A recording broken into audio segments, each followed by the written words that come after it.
മലപ്പുറം ജില്ലയിലെ +1 സീറ്റുകളുടെ അപര്യാപ്തത ചൂണ്ടിക്കാണിക്കുന്നതിനെ മലപ്പുറം വികാരം ഇളക്കിവിടലായി കാണുന്ന മന്ത്രി ശിവൻകുട്ടിയുടെ പ്രസ്താവന കേരളത്തിലെ ജനങ്ങളെ തെറ്റിദ്ധരിപ്പിക്കുന്നതാണെന്ന് വെൽഫെയർ പാർട്ടി. മലപ്പുറത്തിന്റെ ന്യായമായ ആവശ്യങ്ങൾ എപ്പോൾ ഉന്നയിക്കപ്പെടുമ്പോഴും അതിനെ വംശീയ അജണ്ടകൾ കൊണ്ട് പ്രതിരോധിക്കുകയാണെന്നും നേതാക്കൾ പറഞ്ഞു. കുട്ടികൾക്ക് ശരിയായി പഠിക്കാൻ സാധിക്കാത്ത വിധത്തിൽ ക്ലാസ് റൂമുകൾ തിങ്ങി നിറഞ്ഞു നിൽക്കും. അതുകൊണ്ട് തന്നെ മലപ്പുറം ജില്ലയ്ക്ക് വേണ്ടത്, മലബാറിന് വേണ്ടത് പുതിയ ബാച്ചുകളാണ്.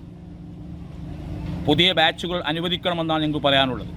മലപ്പുറം ജില്ലക്കാർ ഈ ആവശ്യങ്ങൾ ഉന്നയിക്കുമ്പോൾ മലപ്പുറം ജില്ലയിലെ വിവിധ സംഘടനകൾ, വിദ്യാർത്ഥി സംഘടനകൾ റിസൾട്ട് അറിയുന്ന സമയത്ത് നിരന്തരമായി സമരത്തിലാണ്.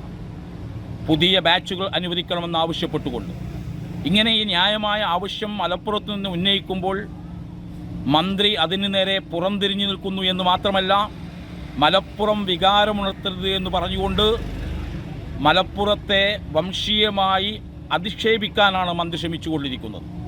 മലപ്പുറത്തിൻ്റെ ന്യായമായ അവകാശങ്ങൾ ഉന്നയിക്കുമ്പോൾ, ന്യായമായ ആവശ്യങ്ങൾ ഉന്നയിക്കുമ്പോൾ ആ ആവശ്യത്തെ അടക്കം വളരെ മോശമായി ചിത്രീകരിക്കുകയും കേരള ജനതയ്ക്ക് മുന്നിൽ മലപ്പുറത്തെ തെറ്റിദ്ധരിപ്പിക്കുവാനുമാണ് മന്ത്രി ശിവൻകുട്ടി ശ്രമിക്കുന്നത് എന്ന് നിർഭാഗ്യകരമാണ് എന്ന് പറയാൻ ഈ അവസരം ഞാൻ ഉപയോഗപ്പെടുത്തുകയാണ്.